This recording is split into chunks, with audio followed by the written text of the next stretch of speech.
மத்தேயு 18வது அதிகாரம் 15 20 வரை உள்ள வசனங்கள்.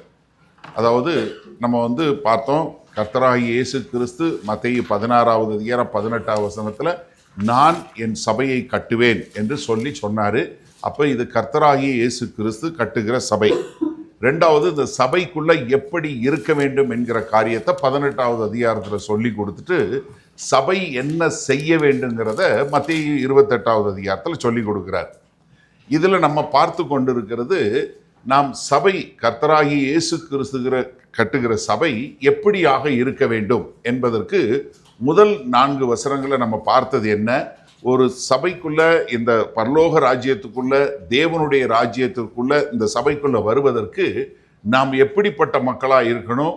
ஒரு மனத்தாழ்மை உள்ளவர்களாய், ஒரு சிறு குழந்தையை போல நாம் கர்த்தரை முழுவதுமாய் நம்பி என்கிட்ட ரட்சிக்கப்படுவதற்கு எதுவுமே இல்லை என்று நாம் கர்த்தரை நாடி உள்ளுக்குள்ள வரக்கூடிய மக்களாக இருக்கணும். நம்மகிட்ட இருக்கிற எந்த ஒரு காரியமும் இல்லை என்பதை குறித்து பார்த்தோம். அதற்கு பின்பாக 5வது வசனத்திலிருந்து 9வது வசனம் வரைக்கும் நம்ம எப்படி ஒருவரை ஒருவர் பராமரிக்க வேண்டும், நாம் எப்படி நாம் மற்றவர்களுக்கு ஒரு இடரல் உண்டாக்கி விடக்கூடாது என்பதை குறித்து நாம் பார்த்தோம். அதற்கு பின்பாக 10வது வசனத்திலிருந்து 14வது வசனம் வரைக்கும் நம்ம எப்படி ஒருவரை ஒருவர் பாதுகாக்க வேண்டும், நாம் எப்படி அவர்களை என்ன ஒரு அற்பமாய் எண்ணக்கூடாது, எல்லாரையும் ஒரு சரிசமமாய் நடக்கக்கூடியவர்களாய் நாம் எப்படி ஒருவரை ஒருவர் பாதுகாக்க வேண்டும். அப்போ முதலாவது சபைக்குள்ள எப்படி வர வேண்டும், சபைக்குள்ள நம்ம எப்படி ஒரு மனத்தாழ்மையாய் கர்த்தரோடு இருக்கக்கூடிய மக்களாய் இருக்க வேண்டும். இரண்டாவது, நம்ம ஒரு இடைஞ்சல், யாருக்கும் ஒரு தடை உண்டு பண்ணக்கூடாத மக்களாய் இருக்க வேண்டும். அதே சமயத்தில் நம்ம அற்பமாக எண்ணாதவர்களாய் இருக்க வேண்டும் என்கிற காரியத்தை சொல்லி கொடுத்துட்டு அடுத்து இப்போ என்ன சொல்றாரு, சபைக்குள்ள நாம் எப்படி ஒரு சீர்திருத்தம் செய்யக்கூடிய மக்களாக இருக்கணும். How we have to discipline in the church. அதாவது இன்றைக்கு நீங்கள் சபைகளை குறித்து கேள்விப்படும்போது நிறைய காரியங்கள் கேள்விப்படுவீங்க. அன்பான சபையாக இருக்கணும், கர்த்தருடைய கிருபையை சொல்லக்கூடியதாக இருக்கணும், அதே மாதிரி சுவிசேஷ ஊழியம் செய்யக்கூடிய சபையாக இருக்கணும், சபை பரிசுத்தத்தில் இருக்கக்கூடியதாக இருக்கணும், கர்த்தருக்கென்று பிரித்தெடுத்து வைக்கப்பட்ட சபையாக இருக்கணும். இதெல்லாம் கேள்விப்படுவீங்க. ஆனால் சர்ச் டிசிப்ளின்ங்கிறத கேட்க மாட்டீங்க. எப்படி சர்ச்சில் நம்ம எப்படி ஒரு ஒழுக்கமாக இருக்க வேண்டும் என்று சொல்லக்கூடியதாக நம்ம பார்க்க மாட்டோம். அதைத்தான் நம்ம இப்போ பார்க்க போகிறோம். 15 20 வரை உள்ள வசனங்கள் நான் வாசிக்கிறேன். அதற்கு பின்பாக நம்ம செய்திகளாய் கடன் சொல்வோம். உன் சகோதரன் உனக்கு விரோதமாய் குற்றம் செய்தால் அவனிடத்தில் போய் நீயும் அவனும் தனித்திருக்கையில் அவன் குற்றத்தை அவனுக்கு உணர்த்து. அவன் உனக்கு செவி கொடுத்தால் உன் சகோதரனை ஆதாயப்படுத்தி கொண்டாய். அவன் செவி கொடாமற் போனால் 2-3 சாட்சிகளுடைய வாக்கினாலே சங்கதிகள் எல்லாம் நிலைவரப்படும்படி இரண்டொருவரை உன்னோட கூட்டிக் கொண்டு போ. அவர்களுக்கும் அவன் செவி கொடாமற் போனால் அதை சபைக்கு தெரியப்படுத்து. சபைக்கும் செவி கொடாதிருப்பானால் அவன் உனக்கு அஞ்ஞானியைப் போலவும் ஆயக்காரனைப் போலவும் இருப்பானாக. பூலோகத்திலே நீங்கள் எவைகளை கட்டுவீர்களோ அவைகள் பரலோகத்திலும் கட்டப்பட்டிருக்கும். பூலோகத்திலே நீங்கள் எவைகளை கட்டவிழ்ப்பீர்களோ அவைகள் பரலோகத்திலும் கட்டவிழ்க்கப்பட்டிருக்கும் என்று மெய்யாகவே உங்களுக்கு சொல்லுகிறேன். அல்லாமலும் உங்களில் 2 பேர் தாங்கள் வேண்டிக் கொள்ளப் போகிற எந்த காரியத்தை குறித்தாயிலும் பூமியிலே ஒருமனப்பட்டிருந்தால் பரலோகத்தில் இருக்கிற என் பிதாவினால் அது அவர்களுக்கு உண்டாகும் என்று உங்களுக்கு சொல்லுகிறேன். ஏனெனில் 2 பேராவது 3 பேராவது என் நாமத்தினாலே எங்கே கூடியிருக்கிறார்களோ அங்கே அவர்கள் நடுவிலே இருக்கிறேன் என்றார். ஆமேன். இந்த 20வது வசனம் நம்ம எல்லாரும் ரொம்ப தவறுதலாக உபயோகப்படுத்துகிற வசனம். எப்படி, எங்கே 2-3 பேர் கூடியிருந்தா நான் அவங்க மத்தியில் இருக்கிறேன்னு சொல்லி எல்லா ஜப கூட்டத்திலையும் ஜெபம் பண்ணுவாங்க. ஆனால் கர்த்தர் அதுக்கு சொல்லி கொடுக்கல. சரியா? அதாவது ஆதி திருச்சபை எப்படி இருந்தது அப்படிங்கிற நம்ம பார்க்கணும். வேத வசனத்தில் ஆதி திருச்சபை எப்படி இருந்தது? அப்போஸ்தலர் 5வது அதிகாரம் திருப்புங்க.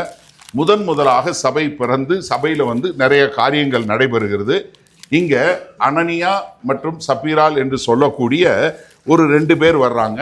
அவர்கள் என்ன பண்றாங்க, தங்களுக்கு உண்டான சொத்தை விற்று அதை கொண்டு சபைக்கு கொடுக்குற அப்படின்னு சொல்லி வரக்கூடிய ஒரு மக்களா இருக்கிறாங்க. அதுல 2வது வசனத்துல இருந்து வாசிங்களேன். தன் மனைவியை அறிய அவன் கிரயத்திலே ஒரு பங்கை வஞ்சித்து வைத்து. யாரு? மனைவி அறிய. அதனாலதான் நான் திரும்ப திரும்ப உங்களுக்கு சொல்லி கொடுத்தேனே, நம்ம பெண்கள் கூட்டமா இருக்கட்டும், ஆண்கள் கூட்டமா இருக்கட்டும், சகோதரிகள் எவ்வளவு முக்கியம். பெண்கள் ஒரு குடும்பத்தை நிர்வகிப்பதிலையும் ஒரு குடும்பத்திலே கட்டுவதிலும் அவர்களுடைய பங்கு எவ்வளவு பெரிய காரியம். அதை எப்படி நாம் கணவனாகிய நம்ம மனைவியினுடைய பங்கை புரிந்து கொள்ள வேண்டும், அறிந்து கொள்ள வேண்டும் என்பதை சொல்லக்கூடியதா. ஏன்னா கிரயத்திலிருந்து ஒரு பங்கை எடுத்து வைத்துக் கொள்ளுவோன்னு சொன்ன உடனே மனைவி என்ன சொல்லியிருக்கணும்? இது தவறு, நாம் தேவனுக்கு விரோதம், நாம் தேவனுக்கு ஒப்பு கொடுத்தோம், அதன்படி செய்யணும், இல்லைன்னா நம்ம ஒப்பு கொடுத்துருக்க கூடாதுன்னு மனைவி சொல்லியிருக்கணும். ஆனா மனைவி அறிய என்ன பண்றான்? ஒரு பங்கை எடுத்து வைத்து ஒரு பங்கை மட்டும் கொண்டு வந்து அப்போஸ்தலருடைய பாதத்திலே வைத்தான். பேதுரு அவனை நோக்கி அனனியாவே, நிலத்தின் கிரயத்தில் ஒரு பங்கை வஞ்சித்து வைத்து பரிசுத்த ஆவியினிடத்தில் பொய் சொல்லும்படி சாத்தான் உன் இருதயத்தை நிரப்பினதென்ன? இப்ப நீங்க நல்லா யோசிங்க. அதாவது ஆதி திருச்சபையில் இருக்கக்கூடிய அனனியா யாரும் அனனியாவை நிலத்தை வித்து காசை கொண்டு வந்து கொடுன்னு சொல்லல, யாரும் சொல்லல. அப்ப இவர் யாரு? கர்த்தருக்கென்று வாழணும்னு ஒரு பிரயச்சித்தம் பண்ண ஆளு. இவரே என்ன பண்றாரு? நான் நிலத்தை வித்து அந்த காசை கொண்டு வந்து கொடுக்குறேன்னு சொல்றாரு. அது மாத்திரமல்ல, இன்னொரு சரித்திர பின்னணியும் சொல்றேன், நீங்க குயிக்கா சொல்லிடுறேன். அதாவது ஆதி திருச்சபையில் அந்த காலத்துல என்னன்னா, நீங்க கிறிஸ்தவன் அப்படின்னு சொல்லி சொன்னா அந்த ரோமர்கள் என்ன பண்ணுவாங்க? உங்க சொத்தை பூரா எடுத்துட்டு அதை வித்துருவாங்க. யார் துப்பு கொடுக்குறாங்களோ 10% கொடுத்துருவாங்க. ஏன்னா நீங்க கிறிஸ்தவன்னா நீங்க இயேசுவே ஆண்டவர்னு சொல்றீங்க. ஆனா ரோம குடியுரிமை பெற்றவர்கள் என்ன சொன்னோம்? ராயன் தான் என் ஆண்டவர்னு சொல்லணும். அப்ப நீங்க இன்னொரு ஆண்டவரை ஆராதிக்கிறீங்கன்னு சொல்லி உங்க இதை பூரா எடுத்துருவாங்க. அதனால என்ன பண்ணாங்க? ஆதி திருச்சபையில் எல்லாரும் தங்களுடைய சொத்தை பூரா வித்து காசை கொண்டு வந்து சபையில கொடுத்துட்டு அங்க உட்காந்து சாப்பிட்டுட்டு இருந்தாங்க. ஸோ 2க்கு வித்தியாசம் இருக்கு. ஸோ இப்போ இவங்க என்ன பண்றாங்க? ஒரு பங்கை எடுத்து தனியா வச்சுட்டு இங்க கொண்டு வந்து அப்போஸ்தலர்கிட்ட கொடுக்குறாங்க. சரியா? அது அப்போ பேதுரு கேட்கிறாரு, ஏப்பா நீ இப்படி ஒரு பங்கை வஞ்சித்து நீ ஏன் பரிசுத்த ஆவியிட்ட பொய் சொல்றேன்னு சொல்றாரு. 4வது வசனம் பாருங்க. அதை விற்கும் முன்னே அது உன்னுடையதா இருக்கவில்லை. இப்ப விக்கிறதுக்கு முன்னாடி உன்கிட்ட தானே இருந்துச்சு, அது உன்னுடைய சொந்தது. அதை விற்ற பின்னும் அதன் கிரயம் உன் வசத்தில் இருக்கவில்லையா? என்ன வித்ததுக்கு அப்புறம் அந்த காசு உன்கிட்ட இருக்கவில்லையா? நீ உன் இருதயத்திலே இப்படிப்பட்ட எண்ணம் கொண்டதென்ன? நீ மனுஷரிடத்தில் அல்ல தேவனிடத்தில் போய் சொன்னாய் என்றான். இப்ப என்ன நீ என்ன செய்யற? நீ ஆண்டவர்கிட்ட போய் சொல்ற அப்படின்னு சொல்றாரு. சொன்ன மாத்திரத்துல அவர் அங்க மரிச்சு போகக்கூடிய ஒரு காரியம். அடுத்த வசனம் பாருங்களேன், 5வது வசனம். அனனியா இந்த வார்த்தைகளை கேட்கவே விழுந்து ஜீவனை விட்டான். இவைகளை கேள்விப்பட்ட யாவருக்கும் மிகுந்த பயம் உண்டாயிற்று. நீங்க பாருங்க, நான் கர்த்தரை பின்பற்றி வருகிறேன்னு சொல்லி ஒரு நிலத்தை வித்து கொண்டு வந்து அதுல ஒரு காசை எடுத்து வச்சுட்டு ஒரு பங்கை கொண்டு வந்து கொடுக்கறவன சபையிலேயே அங்கேயே விழுந்து செத்து போறான். இதை பார்க்கிறவங்களுக்கு பயங்கர பயம் வந்துருது. இப்ப அடுத்து 6வது வசனம் பாருங்க. இப்ப அவங்க மனைவி வர்றாங்க. வாலிபர் எழுந்து அவனை சேலையில் சுற்றி வெளியே எடுத்துக்கொண்டு போய் அடக்கம் பண்ணினார்கள். இப்போ யூதர்கள் என்ன சும்மா சுத்தி கொண்டு போய் அவங்க எம்பாம் பண்றது வேலையெல்லாம் பார்க்க மாட்டாங்க, உடனே போயிடுவாங்க. நீங்க அதை பார்த்தீங்கன்னா நிறைய அந்த கால சபைகளில் பூரா பார்த்தீங்கன்னா சர்ச்சுக்கு பின்னாடியே கல்லறை இருக்கும். இப்போ தெரியும் ஏன்னு, ஏன்னா சீக்கிரம் அடக்கம் பண்றதுக்கு வசதியா. சரியா? ஓகே, அடுத்த வசனம் வாசிங்க. ஏறக்குறைய 3 மணி நேரத்துக்கு பின் அவனுடைய மனைவி நடந்ததை அறியாமல் உள்ளே வந்தாள். பேதுரு அவளை நோக்கி நிலத்தை இவ்வளவுக்கு தானா விற்றீர்கள் எனக்கு சொல் என்றான். அவள் ஆம் இவ்வளவுதான் என்றாள். அவளும் போய் சொல்றான், நாங்க இவ்வளவுக்கு தான் வித்தோன்னு போய் சொல்றா. பேதுரு அவளை நோக்கி கர்த்தருடைய ஆவியை சோதிக்கிறதற்கு நீங்கள் ஒருமனப்பட்டதென்ன? இதோ உன் புருஷனை அடக்கம் பண்ணினவர்களுடைய கால்கள் வாசற்படியிலே வந்திருக்கிறது, உன்னையும் வெளியே கொண்டு போவார்கள் என்றான். உடனே அவள் அவனுடைய பாதத்தில் விழுந்து ஜீவனை விட்டாள். வாலிபர் உள்ளே வந்து அவள் மரித்து போனதை கண்டு வெளியே எடுத்து கொண்டு போய் அவளுடைய புருஷன் அண்டையிலேயே அடக்கம் பண்ணினார்கள். சபையார் எல்லாரும் இவைகளை கேள்விப்பட்ட மற்ற யாவருக்கும் மிகுந்த பயம் உண்டாயிற்று. மறுபடியும் என்ன, முதல்ல அனனியா செத்தப்ப எல்லாருக்கும் பயம் வந்துச்சு. இப்போ சபீரால் செத்த உடனே எல்லாருக்கும், கேள்விப்பட்ட எல்லாருக்கும் மிகுந்த பயம் உண்டாயிருச்சு. இப்போ நீங்க யோசிச்சு பாருங்க, ஆதியில திருச்சபையை கர்த்தர் வளர்க்கிறார். சபையை வளர்க்கறதுக்கு இதுதான் சரியான ஸ்ட்ராட்டஜியா? கொஞ்சம் யோசிங்க. இப்போ ஒரு சபை என்னை பின்பற்றி வாங்கன்னு சொல்றாரு. பின்பற்றி வர்றவன் வந்து பொய் சொன்னா செத்து போவான் அப்படின்னு சொன்னா சபை வளருமா? இப்ப நம்ம எப்படி, இப்ப நீங்க ஒரு சபையை வளர்க்குறீங்க, ஒரு சபையை கட்டுறீங்கன்னா எப்படி இது பண்ணுவீங்க? என்ன உள்ள சேர்றதுக்கு ஒரு பயங்கரமான பயம் வரக்கூடியதான். ஆனா கர்த்தர் என்ன பண்ணாரு? அதுல 13ஆம் வசனம் பாருங்களேன்.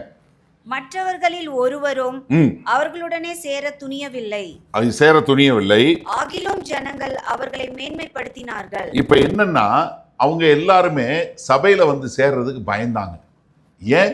சபை என்பது ஒரு பரிசுத்தத்தை போதிக்கக்கூடியது. சபை என்பது தேவனுடைய நீதியை போதிக்கக்கூடியது. சபை என்பது கர்த்தருக்கென்று ஒப்பு கொடுக்கப்பட்ட முழு இருதயத்தோடு ஒப்பு கொடுக்கப்பட்ட மக்களை அடக்கியது என்கிற ஒரு சத்தம் தெளிவாக தொனிக்க வேண்டும் என்பதற்காகத்தான் கர்த்தராகிய இயேசு கிறிஸ்து தன்னுடைய சபை ஒரு பரிசுத்த மனவாட்டியாய் இருக்க வேண்டும் என்று அதை தூய்மைப்படுத்தக்கூடிய ஒரு காரியத்தை பண்றார். ஏன்னா அவருடைய நோக்கம் என்னன்னா, இது வந்து என்ன, ஜனங்கள் எப்படி ஒரு பக்தி வைராக்கியத்தோடு தேவனுக்கென்று முழுமையாய் ஒப்பு கொடுக்கப்பட்ட மக்களாய் இருக்க வேண்டும் என்று. இப்ப அப்போஸ்தலரோட மக்கள் சேர பயந்தாங்க. நீங்க அடுத்த வசனம் வாசிங்களே, 14ஆம் வசனம் வாசிங்களே. திரளான புருஷர்களும் ஸ்திரீகளும் விசுவாசம் உள்ளவர்களாகி கர்த்தரிடமாக அதிகமாய் சேர்க்கப்பட்டார்கள். எப்படி அதிகமாய் சேர்க்கப்பட்டார்கள்? எப்படி? ஏன்னா இதுதான் சரியான வாழ்க்கை, நம்ம இதன்படிதான் வாழ வேண்டும் என்று சொல்லி, நான் ஒரு பரிசுத்தமாய் வாழ வேண்டும், நான் கர்த்தருக்கென்று பிரித்தெடுத்து வைக்கப்பட்டவனாய் வாழ வேண்டும் என்று சொல்லக்கூடிய மக்கள் வந்து தினமும் வந்து சேரக்கூடிய மக்களாய் நம்ம அப்போஸ்தலர் 2ஆம் அதிகாரம் 47ஆம் வசனத்துல பார்ப்போம். ஒவ்வொரு நாளும் அவர்கள் கர்த்தரை ஏற்றுக்கொண்டு சபையில சேர்த்து கொள்ளப்பட்ட மக்களாய் கூடிக்கொண்டே வரக்கூடிய ஒரு காரியம். அப்ப சபை என்பது என்னன்னா, ரட்சிக்கப்படாத மக்களை கொண்டு வந்து கூட்டத்தை சேர்ப்பது அல்ல. நல்லா புரிஞ்சு கொள்ளுங்க. கர்த்தருக்கென்று நான் முழுவதுமாக என்னை கொடுத்து விட்டேன் என்று சொல்லி முழுமையாக ஒப்பு கொடுக்கப்பட்ட மக்கள் வந்து கூடி ஆராதிப்பது தான் சபை. அப்ப சபையில மீதி பேர் வருவாங்க.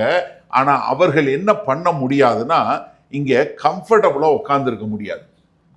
ஒரு பாவத்தில் இருக்கிறவன், ஒரு கர்த்தரை முழுமையாய் ஏற்றுக்கொள்ளாதவன் கொஞ்ச காலத்துக்கு அப்புறம் ஒண்ணு அவன் வந்து சேர்ந்து கொள்ளக்கூடியதா, இவர்தான் உண்மையான தெய்வம், இவரை நான் பின்பற்றி வாழ வேண்டும் என்று சொல்லி மாறக்கூடிய ஒரு மாறுதலுக்குள்ள வருவான். இல்லைன்னா அவன் சபையை விட்டே போயிடுவான். ஏன்னா சபை என்பது கர்த்தருக்கென்று நான் ஒரு பரிசுத்த வாழ்க்கை வாழ வேண்டும், நான் கர்த்தருக்கென்று என்னை நான் முழுவதுமாய் அர்ப்பணித்திருக்கிறேன் அப்படின்னு சொல்லக்கூடிய ஒரு காரியம். அப்ப நீங்க யோசிங்க, இந்த சபை சீர்திருத்தம், சர்ச் டிசிப்ளின்ங்கிறது நீங்க நம்ம வந்து எப்படி பார்க்குறோம்? நான் வந்து உலகத்தில் நிறையா இடங்களுக்கு போயிருக்கேன், நிறைய சபைகளுக்கு போயிருக்கேன், நிறைய டினாமினேஷனுக்கு போயிருக்கிறேன். இந்த சர்ச் டிசிப்ளினை இம்போஸ் பண்ணுற சபைகள் மிக மிக மிக கைவிட்டு எண்ணலாம். நான் பார்த்தது ரொம்ப அரிது. ஏன்னா ஜனங்கள் வந்து என்ன நினைக்கிறாங்க, இல்லை தலைவர்கள் என்ன நினைக்கிறாங்க, பரவாயில்ல, இட்ஸ் ஓகே, அவன் திருந்துவான், அவன் இது பண்ணுவான் அப்படின்னு சொல்லக்கூடிய ஒரு காம்ப்ரமைசஸாக வந்ததுனால இன்றைக்கு சபையினுடைய தனித்தன்மை போய்விட்டது.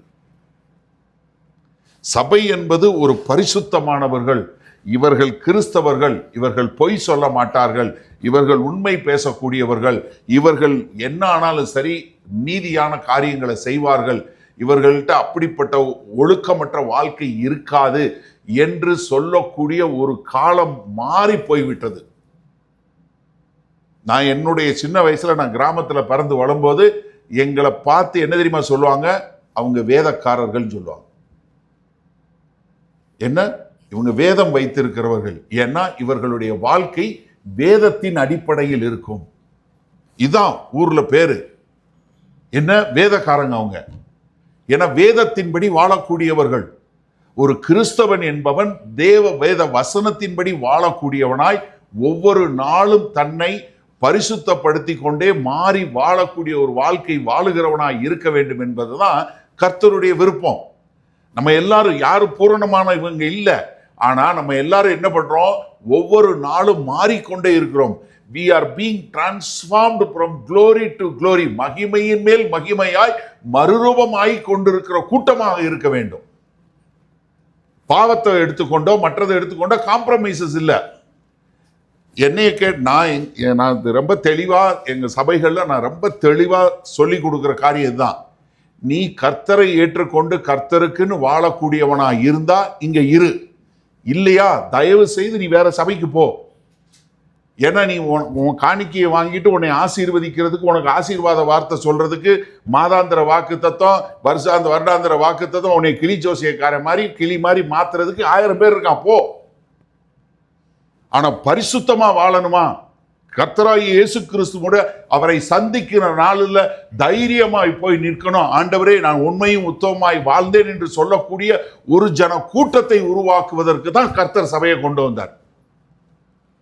ஒரு ஃபுட்பால் மேட்ச் மாதிரியோ இல்லை ஒரு கிரிக்கெட் மேட்ச் மாதிரியோ இல்லை ஏதோ ஒரு ஸ்போர்ட்ஸ் அரேனால உங்க ஊர்ல இருக்க NBA மாதிரியோ இல்லை சூப்பர் பவுல் மாதிரியோ thousands ஆஃப் கூட்டம் வர்றது இல்லை. சபை என்பது ஒரு பரிசுத்த கூட்டம்.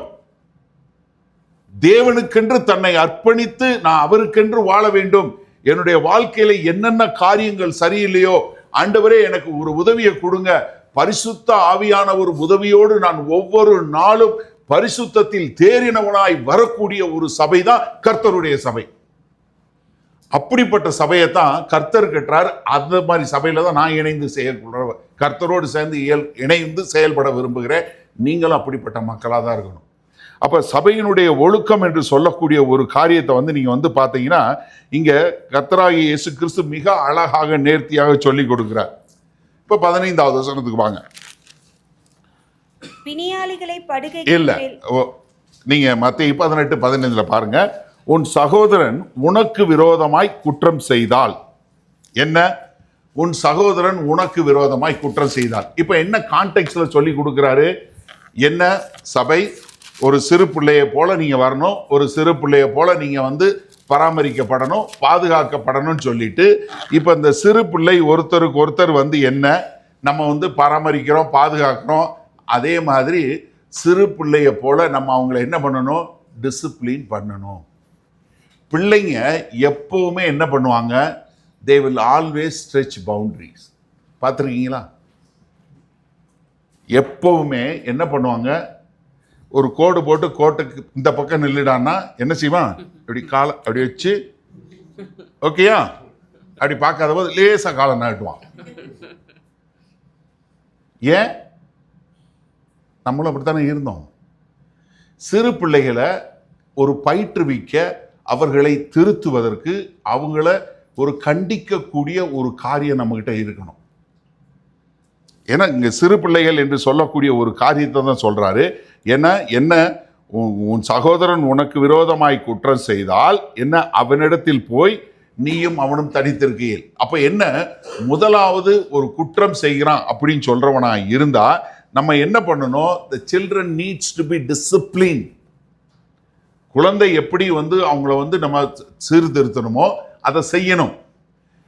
நம்ம எல்லாருக்கும் தெரிஞ்ச வசனம் 2 தீமோத்தேயு 3:16-17 வசனம் என்ன, வேத வாக்கியங்கள் எல்லாம் தேவ ஆவியினாலே அருளப்பட்டிருக்கிறது. அது எதற்காக, தேவனுடைய மனுஷன் தேறினவனாகவும் எந்த நற்கிரியும் செய்ய தகுதியுள்ளவனாகவும் இருக்கும்படியாக, அவைகள் என்னத்துக்கு, உபதேசத்துக்கு, அடுத்து என்ன, கடிந்து கொள்ளுதலுக்கு. உங்களுக்கு எப்ப பாரு, கர்த்தர் உங்களோடு இருப்பாராக, அவருடைய கிருபை உங்களை தாங்கி வழி நடத்தட்டும், கர்த்தருடைய மகா பெரிய அன்பு. எப்பா போதும்பா, எவ்வளவு காலம்தான் இப்படியே சொல்லிக்கிட்டே இருப்பீங்க? அதுக்கு ஒரு இடம் இருக்கு, அதுக்கு ஒரு நேரம் இருக்கு. எல்லா நேரமும் கர்த்தர் உன்னைய கட்டி பிடிச்சு முத்தம் கொடுத்து கண்ணீரை தொடப்பாருன்னா பிறகு என்னதான் செய்வாரு? வேதவசனம் அப்படி இல்லையே. என்னென்னத்துக்கு இருக்கு, ஒரு மனுஷனை என்ன, உபதேசம், கடிந்து கொள்ளுதல், சீர்திருத்தல், நீதியை படிப்பு தருவதற்கு. அப்போ there must be a discipline according to the word of God. வேத வசனத்தின் அடிப்படையில் நாம் மக்களை சீர்திருத்த வேண்டிய கடமை நமக்கு உண்டு, சபைக்கு உண்டு. கிறிஸ்துவனுடைய சபை டிசிப்ளின் பண்ணக்கூடிய ஒரு சபையாக இருக்கணும். யாரு எப்படி என்ன பண்ணணும் சொல்லக்கூடிய ஒரு காரியத்தை நம்ம வேத வசனத்தின் அடிப்படையில், கலாச்சாரத்தின் அடிப்படையில் இல்லை, மற்ற காரியங்களின் அடிப்படையில் இல்லை, according to the word of God. நான் எந்த ஒரு காரியமா இருந்தாலும் சரி சபையில செய்யும் போது அது வசனத்தின் அடிப்படையில் இருக்கா. என்கிட்ட வந்து யாரு என்ன சஜஷன் சொன்னாலும் நான் கேட்பேன், எந்த வசனத்தின் அடிப்படையில் நீ என்கிட்ட சொல்லு. சொன்னேன்னா நான் உடனே எங்க திருத்தணுமோ அங்க திருத்திக்கிறேன். அது யாராக இருந்தாலும் சரி. I still learn, no doubt about it. ஆனா என்ன வசனத்தின் அடிப்படையில் இருக்கணும். நம்ம என்ன பண்ணக்கூடிய மக்களா இருக்கணும். நம்ம எல்லாரும் அப்படி கர்த்தருக்கென்று ஒப்பு கொடுக்கப்பட்ட மக்களாய். அதனாலதான் அப்போஸ்தலனாகிய பவுல் பேதுருக்கு இதுக்கு எழுதும்போது, அப்போஸ்தலனாகிய பவுல் வந்து கொரிந்து சபைக்கு எழுதும்போது 2 கொரிந்தியர் 11:2 சொல்லும்போது என்ன சொல்றாரு, உங்களை கற்புள்ள கன்னிகைகளாக நான் கர்த்தருக்கு ஒப்பு கொடுத்திருக்கேன். எப்படி? ஒரு கற்புள்ள கன்னிகைகளாக. ஏன்னா நான் என்னை எந்த விதத்திலும் மாசுபடுத்தாதபடி நான் முழுவதுமாக ஒப்பு கொடுக்கப்பட்டவனாக. முதல்ல நான் தெரிஞ்சு கொள்ளும் போது எப்படி இருக்கிறேன், அப்படி கொஞ்சம் கொஞ்சமா வரும்போது நான் முழுமையாக நான் கர்த்தருக்கென்று அர்ப்பணிக்கப்பட்டவன் என்று சொல்லக்கூடிய ஒரு வளர்ச்சியில வருவதற்கு எனக்கு என்னென்ன காரியங்களை நான் விட்டு ஒதுக்கணுமோ, எங்கெங்க நான் சிவியர் பண்ணணுமோ, எங்கெங்க நான் டிசிப்ளின் பண்ணணுமோ, அது வசனத்தின் அடிப்படையில் ஐ மஸ்ட் பி டிசிப்ளின். எனக்கு ஒரு சீர்திருத்தம் வேணும். என்னை சீர்திருத்துகிறது, என்னை எடுத்து கட்டுவது, என்னை உற்சாகப்படுத்துவது, என்னை படிப்பித்தல், நீதியை படிப்பித்தல், என்னை இது பண்ணுவது எல்லாமே என்ன? வேத வசனம். அந்த வசனத்தின் அடிப்படையில் நம்ம வாழ வேண்டிய ஒரு காரியம் நமக்கு கர்த்தர் கொடுத்திருக்கிறாரு. அதனாலதான் இங்க வந்து சொல்லும்போது என்ன சொல்றாரு, வேத வசனத்தின் அடிப்படையில் நம்ம எல்லாம் என்ன ஒரு சீர்திருத்தம் உள்ள ஒரு மக்களாக வர வேண்டிய ஒரு இது. அப்ப ஒரு சபை என்று சொல்லும்போது எக்கலேசியா என்று சொல்லக்கூடியது என்ன? இவர்கள் அழைக்கப்பட்ட மக்கள், பிரித்தெடுத்து வைக்கப்பட்ட மக்கள். சபைங்கிறதுக்கு அசம்பிளிக்கு அதான் அர்த்தம். எக்கலேசியா, சபை என்பது எக்கலேசியா என்ன? பிரித்தெடுத்து வைக்கப்பட்ட மக்கள், கர்த்தருக்கென்று அழைத்து வைக்கப்பட்ட மக்கள், செட் அப்பார்ட். உலகத்தார் போல இல்ல, நம்ம உலகத்தார் போல வாழ முடியாது. நமக்கு ஒரு பெரிய வித்தியாசம் உண்டு. நாம் உலகத்திலிருந்து பிரித்தெடுத்து வைக்கப்பட்ட மக்கள். அப்ப நம்மளுடைய ஸ்டாண்டர்டும் உலகத்தினுடைய ஸ்டாண்டர்டு வேற. நம்மளுடைய அளவுகோல் எது? வேத வசனத்தினுடைய அளவுகோல். உலகத்துல வேற மாதிரி சொல்லுவான், அது மாறிக்கிட்டே இருக்கும். ஆனா நம்ம அப்படி இல்லை. நேற்றும் என்று மாறாத கர்த்தருடைய திரு வசனத்திற்கு கீழ்ப்படுகிற மக்களாய். அப்ப இங்க சொல்லும்போது என்ன சொல்றாரு, இனி வந்து வரும்போது உன் சகோதரன் உனக்கு விரோதமாய் குற்றம் செய்தால், இது உங்களுக்கு எதிராக ஒன்று நேரடியாகவோ இல்லை மறைமுகமாக உங்களுக்கு எதிராக ஒரு பாவம் பண்ணா. இப்ப நீங்க நல்லா தெரிஞ்சு கொள்ளுங்க, மறுபடியும் நீங்க முதல்ல சொல்லி கொடுத்தால மறந்துடாதீங்க. என்ன? ஒரு கிறிஸ்துவனுடைய சபையில் இருக்கிற ஒரு ஆளை வந்து கிறிஸ்துவை அவனையும் பிரிக்க முடியாது. சரியா? அப்போ இந்த சபை என்பது ஒரு சரீரம். இந்த சரீரத்துல ஒரு ஆள் ஒரு அங்கம் இன்னொரு அங்கத்துக்கு எதிராக பாவம் பண்ணா அது யாருக்கு எதிராக பாவம் பண்ணுது? மொத்த சரீரத்துக்கு எதிராக. இப்ப சபையில இருக்கிற 2 பேர்ல ஒருத்தர் வந்து பாவம் பண்றாருன்னா அவர் யாருக்கு எதிராக பாவம் பண்றாரு? மொத்த சபைக்கு எதிராக பாவம் பண்றாரு. ஏன் நம்ம ஒருத்தரை சீர்திருத்துறோம்? why we must discipline, we must understand. யாராவது ஒருத்தர் செய்யக்கூடிய, ஒருத்தர் இன்னொருத்தருக்கு செய்யக்கூடிய பாவம் இந்த மொத்த சரீரத்திற்கும் கிறிஸ்துவுக்கு எதிராக செய்யக்கூடிய ஒரு பாவம். அதனாலதான் ஒரு சகோதரன் உங்களுக்கு எதிராக பாவம் பண்ணா நீ என்ன பண்ணணும்?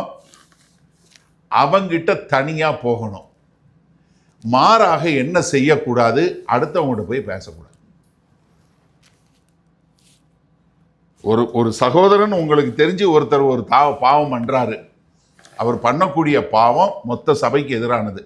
இப்ப அவர் பாவம் பண்றாருன்னா நீங்க என்ன பண்ணணும்? அவர் இந்த மாதிரி பாவம் பண்ணாரு அப்படின்னு நீங்க சொல்லக்கூடாது, அடுத்தவங்கள்ட்ட சொல்லக்கூடாது. ஒரு ஃபன்னி இன்சிடென்ட். சமீபத்தில் நம்ம சர்ச்சில் ஒரு லீடர் இருக்கான். அவனோட ஒய்ஃப் வந்து அவங்க வந்து ஒரு ஸ்கூலில் வந்து டீச்சிங் அசிஸ்டண்ட்டாக இருக்கிறாங்க. அவங்க எல்லாரும் என்ன பண்ணிட்டாங்க, அவங்க அந்த டேர்ம் முடியும் போது எல்லாரும் அங்கே போய் பக்கத்தில் இருக்கிற அவங்க காலேஜில் இருக்கிற பக்கத்தில் ஒரு பப்பில் வந்து ஃப்ரீ ஹவுஸ் பப்பில் போய் எல்லாம் ஸ்கூலோடு சேர்ந்து எல்லாரும் சாப்பிட போயிருக்காங்க. இந்த சகோதரியும் அவங்க கூட போயிருக்காங்க. பப்புக்கு தண்ணி அடிக்க போகல, ஏன்னா அங்கே ஃப்ரீ ஹவுஸ்ன்னு சொன்னால் ரெண்டுமே உண்டு, சரியா? இவங்களும் அங்கே சாப்பிட போயிருக்காங்க. இப்போ சாப்பிட போகும்போது எங்கள் சர்ச்சில் இன்னொரு சகோதரன் பார்த்துட்டார். பார்த்துட்டு அவருக்கு தாங்க முடியல. உடனே இவருக்கு ஃபோன் பண்ணி, பிரதர், நான் உங்கள் ஒய்ஃபை இந்த இடத்துல இங்கே பார்த்தேன், நான் காரை அதுக்கு பக்கத்தில் தான் நிறுத்தி இருக்கிறேன், உங்களுக்கு தெரியுமா? அப்போ அவர் சொல்லுறாரு, ஆமாம் பிரதர், இன்னைக்கு வந்து அவங்க ஸ்கூலில் வந்து இந்த டேர்ம் முடியுது, அதனால் அவங்க எல்லாம் அங்கே சாப்பிட போயிருக்காங்க, நீங்கள் ஒன்றும் கவலைப்படாதீங்க, பயப்படாதீங்கன்னு. யோசிச்சு பாருங்களேன். இதை அவர் சொல்லாமல் வேற யார்கிட்டையாவது அவரோட ஒய்ஃபு பப்புக்கு போகிறத பார்த்தேன்னு சொல்லியிருந்தாருன்னா யாருக்கு எப்படின்னு தெரிஞ்சிருக்கும், எப்படி அவங்கள பற்றியான ரெப்புடேஷன் போயிருக்கு. யோசிச்சு பாருங்கள். ஒரு சின்ன உதாரணம். நீங்கள் ஆஃபீஸில் யார் கூடயா சாப்பிட போனீங்க, 3 பேர் தண்ணி அடித்தான், நீங்கள் போய் பக்கத்தில் உட்காந்து ஒன்றுமே பண்ணலை. ஆனால் என்ன பிரதர் போனீங்கன்னா, இல்லை பிரதர் இந்த மாதிரி போனாங்க, வேறு வழி இல்லை, எங்கள் மேனேஜரு சீனியரு எல்லாரும் போயிட்டானுங்க, வேறு வழி இல்லாமல் நான் போய் உட்காந்துருந்தேன், என்னத்தை சொல்கிறது அப்படின்னு நீங்கள் சொல்கிறதுக்கு ஒரு விளக்கத்துக்கும், அதை கேட்காம போய் இன்னொருத்தண்ட போய் எல்லாரும் பேசுவார், அங்கேருந்து பாட்டெல்லாம் பாடுவார், ஆனால் அது பயங்கரமாக தண்ணி அடிப்பார், பப்பில் நானே பார்த்தேன் பிரதர் அப்படின்னா புரியுதா? ஏன்னா நீங்கள் முதல்ல என்ன ஒரு பாவம் பண்ணுறான், ஒரு இதில் இருக்கிறான்னா நீங்கள் தனியாக 1 to 1 போகணும். என்ன பண்ணக்கூடாது, மற்றவங்ககிட்ட அதை பற்றி பேசக்கூடாது. தயவு செய்து இந்த பிரின்சிபலை நீங்கள் அடாப்ட் பண்ணுங்க. நம்ம சர்ச்சில் யாரும் இன்னொருத்தரை பற்றி இல்லாத ஒரு ஆளை பற்றி பேசவே பேசாதீங்க. உங்களுக்கு யாராவது ஒருத்தரை குறித்து ஒரு இது இருந்துச்சுன்னா டைரக்டாக அவங்களுக்கு ஃபோன் பண்ணுங்க. அடுத்தவங்களுக்கு ஃபோன் பண்ணி, சிஸ்டர் ப்ரே பண்ணிக்கோங்க சிஸ்டர், நான் இப்படி கேள்விப்பட்டேன், இந்த மாதிரி வேலைக்கு இடமே கொடுக்காதீங்க.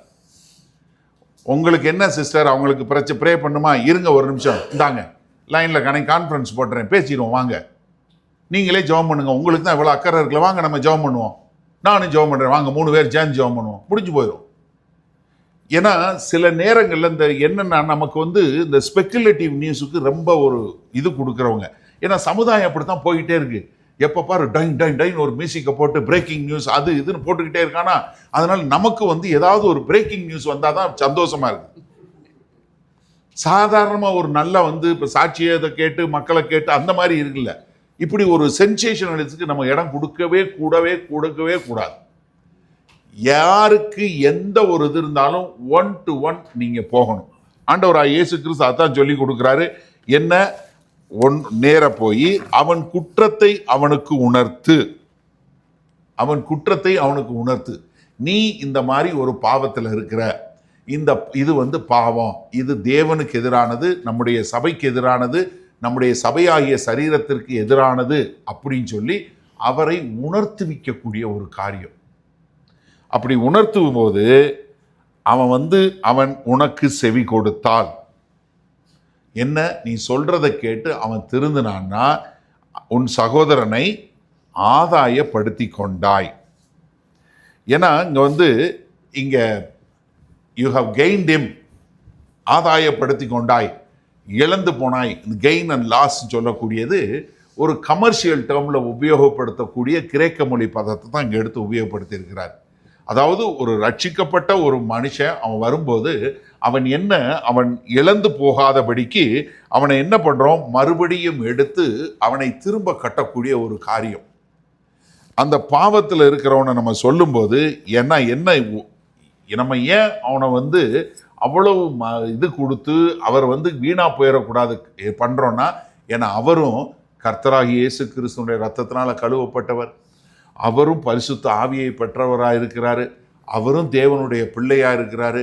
அவர் இப்படி போயிடக்கூடாது என்று சொல்லக்கூடிய ஒரு காரியத்தினால் நம்ம என்ன பண்றோம், அவரை எப்படியாவது மறுபடியுமாய் சேர்த்து கொள்ள வேண்டும் என்று சொல்லக்கூடிய ஒரு காரியத்தில் அவங்கள கொண்டு வரக்கூடியதான்.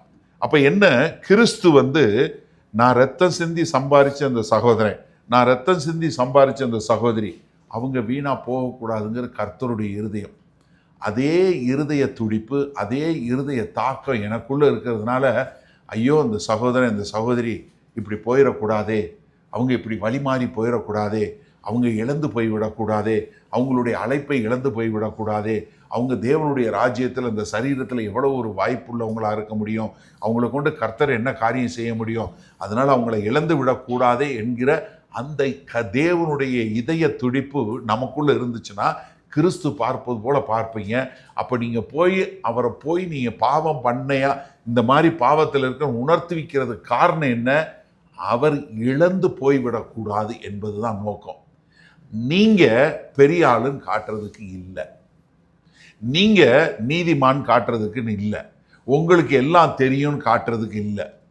ஏன்னா திருத்துறது, சீர்திருத்த டிசிப்ளின் பண்ணுறது நீங்கள் அதிகாரத்தில் டிசிப்ளின் பண்ணலாம், ஆணவத்தில் டிசிப்ளின் பண்ணலாம். ஆனால் இப்படி போயிடக்கூடாதுன்னு ஒரு பரிதவிப்பில் டிசிப்ளின் பண்ணுறது இருக்கு பாருங்க, அப்போ அவங்களுக்கு அது உணரக்கூடியவங்களா இருப்பாங்க. நான் நிறைய அந்த மாதிரி காரியங்களில் நிறைய பேரோட உட்காந்து 1-on-1 பேசியிருக்கிறேன். அவங்களுக்காக நான் அழுததை பார்த்து அவங்க அழுத காரியங்களும் பார்த்துருக்கேன். ஆனால் ஒரு சிலர் என்ன இருதய கடினமாக போகக்கூடிய காரியத்தையும் பார்த்துருக்கிறேன். அது விசேஷமாக கணவன் மனைவி உறவில் போகும்போது, இல்லை முடியவே முடியாது, நான் விவாகரத்து தான் பண்ணுவேன் அப்படின்னு சொல்லக்கூடிய ஆளும் கூட உட்காந்துருக்கேன். அவங்க பேசும்போது எனக்கு அழுக வரும். அவங்க சொல்லுவாங்க, பிரதர் நீங்கள் அழுகாதீங்க, எனக்கு இதாக இருக்குது அப்படின்னு எந்திரிச்சு போக பார்த்துருக்கேன்.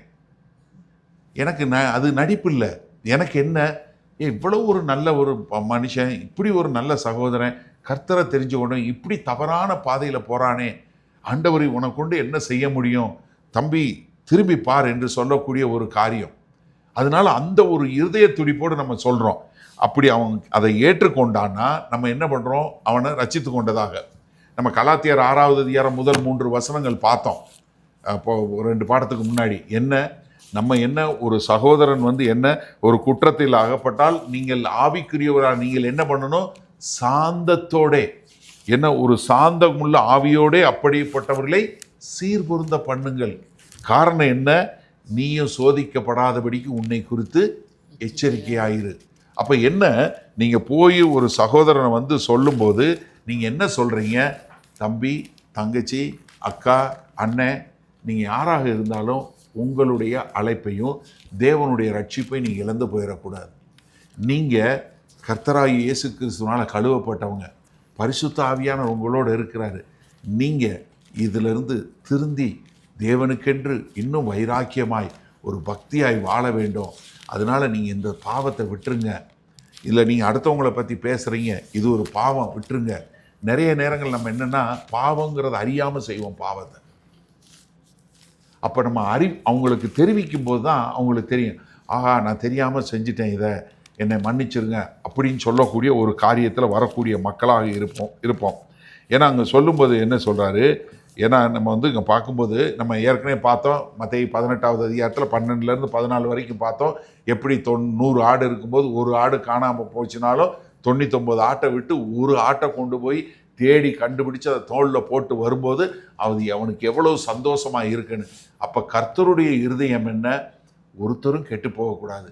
அதுலேயும் யாராவது இப்படி பாவத்தில் போகிறவங்கள கொண்டு வரும்போது கர்த்தருக்கு என்ன மிகுந்த சந்தோஷம் உண்டாகும்.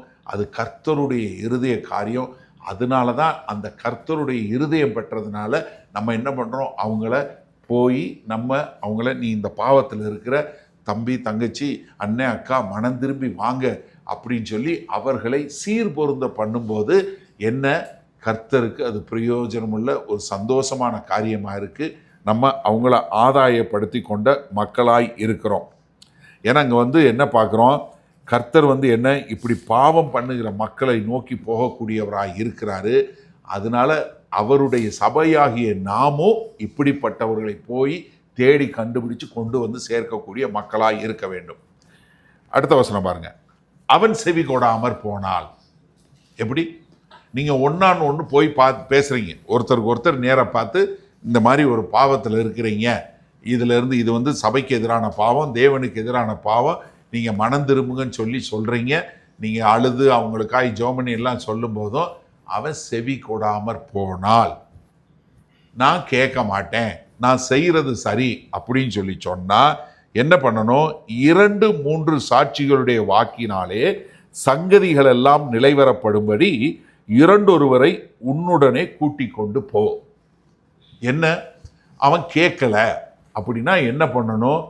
2 அல்லது 3 பேரை கூட்டிட்டு போகணும். காரணம் என்ன? உபாகமம் 19:15 வசனத்துல தேவனாகிய கர்த்தர் சொல்லுகிற காரியம் என்ன?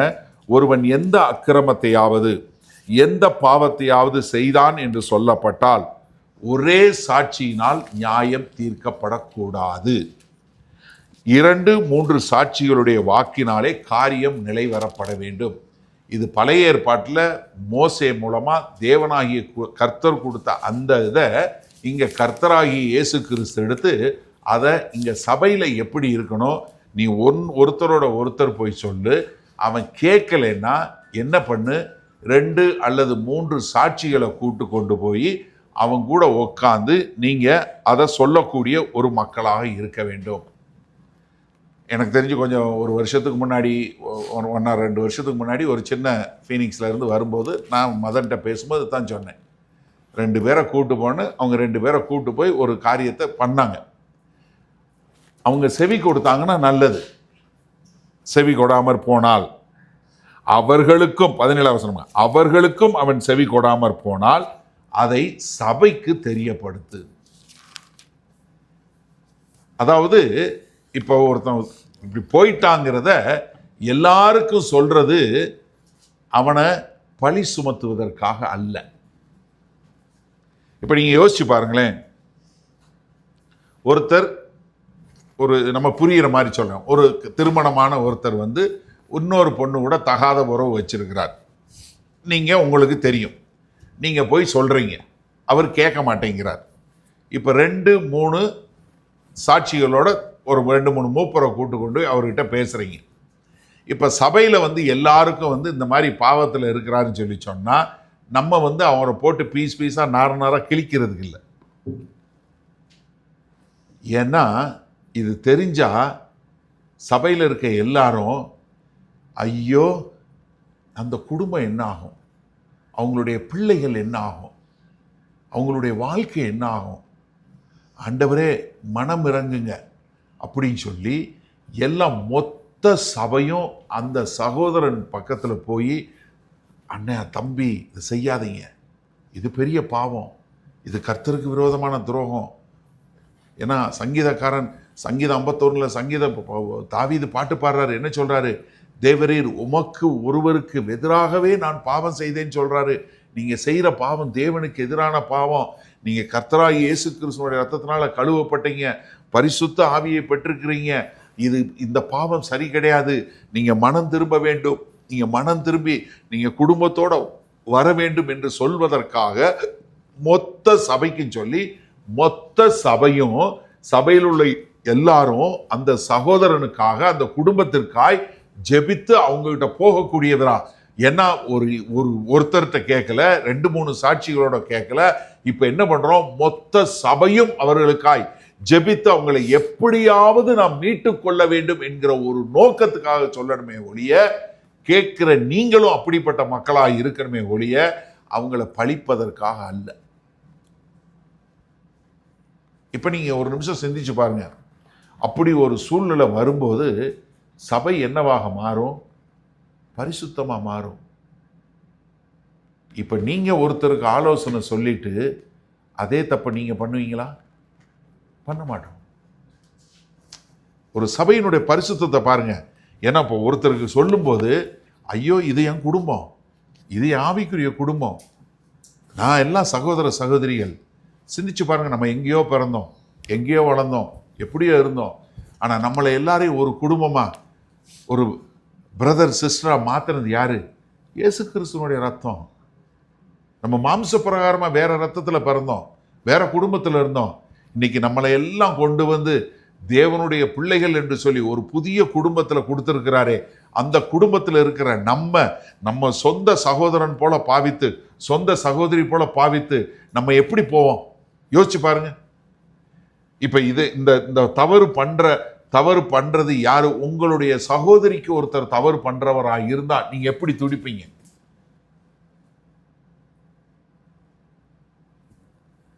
கொஞ்சம் வருஷத்துக்கு முன்னாடி ஐரோப்பாவில் ஒரு சகோதரன் இருக்கிறார். அவர் நம்மளுடைய செய்திகளை ஃபாலோ பண்ணக்கூடியவர். அவங்களுடைய சகோதரி லண்டனில் இருக்கிறாங்க. அவங்க ஹஸ்பண்டு அவங்க எல்லாம் ரட்சிக்கப்பட்டவங்க. ஆனால் அவர் ஒரு பிஸ்னஸ் பண்ணுறார். பிஸ்னஸில் கூட வேலை பார்க்குற ஒரு பொண்ணு கூட தொடர்பு வந்துருச்சு. இப்போ மனைவியை டிவோர்ஸ் பண்ணுறேன்னு நிற்கிறார். 2 பிள்ளைங்க. அந்த சகோதரனால் தாங்கிக்க முடியல. எனக்கு ஃபோன் பண்ணுறார். அண்ணே, எப்படியாவது அந்த குடும்பத்துக்குள்ளே பேசணுன்னே, நான் எப்படி பேசுறதுன்னு எனக்கு தெரியல. ஆனால் உங்கள்கிட்ட சொல்லி நீங்கள் போனீங்கன்னா பிரச்சனை வந்துருமோன்னு எனக்கு ஒரே பயமாக இருக்குது அப்படின்னாரு. நான் சொன்னேன், ஒன்றும் பிரச்சனை இல்லை, எங்கே இருக்கிறாங்க என்னன்னு சொல்லி கேட்டேன். அவங்களோட அட்ரஸ் கொடுத்தாங்க. நான் சொன்னேன், நீங்கள் கவலைப்படாதீங்க, உங்கள் சகோதரியோட நம்பர் மட்டும் கொடுங்க, நான் உங்களை கூப்பிட்டு பேசுகிறேன் அப்படின்னு சொல்லிட்டு அவங்களுக்கு நான் மெசேஜ் பண்ணேன். இந்த மாதிரி என் பேர் இது சோன்சோ அப்படின்னு சொன்னோன்னே அவங்க சொன்னாங்க, ஐயோ அண்ணன், எனக்கு உங்களை நல்லா தெரியுன்னு நான் உங்கள் மெசேஜஸ் எல்லாம் பார்ப்பேன் அப்படின்னு சொல்லி சொன்னாங்க. எங்கே இருக்கிறீங்கன்னு கேட்டேன். இந்த மாதிரி இடத்துல இருக்கீங்க. நான் சொன்னேன், இந்த மாதிரி பிரச்சனையில் இருக்கிறீங்கன்னு கேள்விப்பட்டேன். நான் உங்கள் வீட்டில் பேசினா உங்கள் வீட்டுக்காரர் எப்படி எடுத்துக்கிடுவார்? ஏன்னா எனக்கும் அவருக்கும் உறவு இல்லை. நீங்கள் உங்கள் சபையில் இதை சொல்ல முடியுமா? உங்கள் சபையில் யாராவது செய்வாங்களா? ஆனால் எங்கள் சர்ச்சில் அப்படியெல்லாம் கிடையாதுன்னு சொன்னால் ஒன்றும் செய்ய மாட்டாங்க. நாங்கள் போகிறது ஒரு வெள்ளைக்கார சர்ச்சுக்கு போகிறோம், அவன் இதுன்னு சொன்னால் விட்டுட்டு போ அப்படின்னு சொல்லிடுவான் ஒரே வரியில், வேறு எதுவுமே செய்ய மாட்டாங்க அப்படின்னு. எப்படிமா இந்த இம்பாஸை உடைக்கிறது அப்படின்னு சொல்லி சொன்னேன். அப்போ பக்கத்தில் அந்த சமீபத்தில் ஒரு ஈஸ்டர் வந்தது. அவங்க வீட்டிலேருந்து கொஞ்சம் தூரத்தில் நாங்கள் இன்னொரு சபை வச்சுருந்தோம். அப்போ நான் சொன்னேன், இந்த மாதிரி நாங்கள் ஒரு ஈஸ்டர் ப்ரோக்ராம் வருது, நான் உங்களுக்கு அதனுடைய நோட்டீஸ் அனுப்புகிறேன். நான் அந்த சர்ச்சுக்கு வர்ற மாதிரி ஒரு நாள் உங்கள் வீட்டில் காஃபி கொடுக்க வர்றேன் அப்படின்னு சொல்லி சொன்னேன். அண்ணே, அது ஒன்றும் பிரச்சனை இல்லைண்ணே, நான் அது சமாளிச்சிருவேனேன்னார். வேறு ஒன்றும் இல்லை, நான் போனேன், அவங்க வீட்டுக்கு போனேன், காஃபி குடித்து அவங்க கூட உட்காந்து பேசினேன். அவரும் இருந்தார். நான் வேறு சில காரியங்களை சொல்லி நான் அவங்களுக்காக நான் ஜெபம் பண்ணேன். சம்பந்தமே இல்லாமல் அவர் அழ ஆரம்பித்தார். நான் சர்ச்சுக்கு போகிறேன்னு சொல்லி சொன்னார். நான் சொன்னேன், இந்த மாதிரி இங்கே இருக்குது, வாங்க, நீங்கள் கிறிஸ்தவன் தெரியும், இருந்தாலும் இங்கே வாங்க அப்படின்னு சொல்லிட்டு வந்தேன். அவரை நான் கூப்பிட்டது அவருக்கு தெரியும். ஆனால் நான் எங்களுடைய சபைக்கு போக சொல்லி சொன்னேன். அந்த சபையை நடத்துகிறவருக்கு நான் சொல்லலை, என்ன பிரச்சனை நான் சொல்லலை. ஏன்னா ஆண்டவர் தான் மினிஸ்டர் பண்ணோம், நம்ம பண்ணக்கூடாது, நம்ம அறிவில் செய்யக்கூடாதுன்றது எனக்கு தீர்க்கமான ஒரு இது. ஆனால் அன்னைக்கு அந்த சகோதரன் பேசின பிரசங்கத்தை கேட்டு அவர் போய் முழங்கால் போட்டு அவர் தன்னை ஒப்பு கொடுத்து அவங்க குடும்பமாக சேர்ந்தாங்க. சில நேரங்களில் நம்மளை கர்த்தர் எப்படி வேணாலும் உபயோகப்படுத்துவார். ஆனால் இப்போ நீங்கள் சிந்திச்சு பாருங்கள், அப்படி ஒரு சகோதரன் சொல்லி நான் போகாமல் இருந்திருந்தா அந்த குடும்பம் என்ன ஆயிருக்கும்? இப்போ நம்ம சபையில் இப்படிப்பட்ட ஒரு காரியம் வராதபடி யார் வேணாலும் எப்போ வேணாலும் தவறலாம், நமக்கு தெரியாது. We are all human, we are all frail. நீங்கள் தயவுசெய்து புரிஞ்சு கொள்ளுங்க. நீங்கள் யாருமே நான் தப்பே பண்ண மாட்டேன், நான் பாவமே பண்ண மாட்டேன், நான் முழுக்க நீங்கள் எந்த ஊழியக்காரன் இன்னைக்கு எடுத்தீங்கனாலும் ஆரம்ப காலத்தில் அவங்க சொன்ன பிரசங்கத்தையும் இப்போ அவங்க இருக்க இடத்தையும் பாருங்கள், சம்பந்தமே இருக்காது. ஏன்னா எங்கேயோ ஒரு டீவியேஷன் வரும். ஆனால் நம்ம என்ன பண்ணணும், நம்மளை பாதுகாத்து கொள்ளக்கூடியதா. அப்போ என்ன சபைக்கு தெரியப்படுத்துன்னு சொல்லி சொன்னால், அப்போ என்ன சபையில் இருக்கிற எல்லாரும் எப்படியாவது இந்த மனுஷனை நம்ம கொண்டு செய்யணும் அப்படின்னு சொல்லக்கூடிய ஒரு காரியம். இப்போ சபையில் உள்ள எல்லாரும் போய் சொல்லும் போதும் 17வது வசனம் பாருங்க, சபைக்கும் செவி கொடாதிருப்பானால். எப்படி? எல்லாரும் போய் பேசும்போதும் அந்த சகோதரன் இருதய கடினம் உள்ளவனாய் இருந்தா என்ன பண்ணு, அவன் உனக்கு அஞ்ஞானியை போலவும் ஆயக்காரனை போலவும் இருப்பானாக. என்ன? அவன் ஒரு ரட்சிக்கப்படாதவன் போல நீ அவனை நடத்து. சபையை விட்டு துரத்தில்லை, சர்ச் டிசிப்ளின் என்னன்னு தெரிஞ்சவங்க.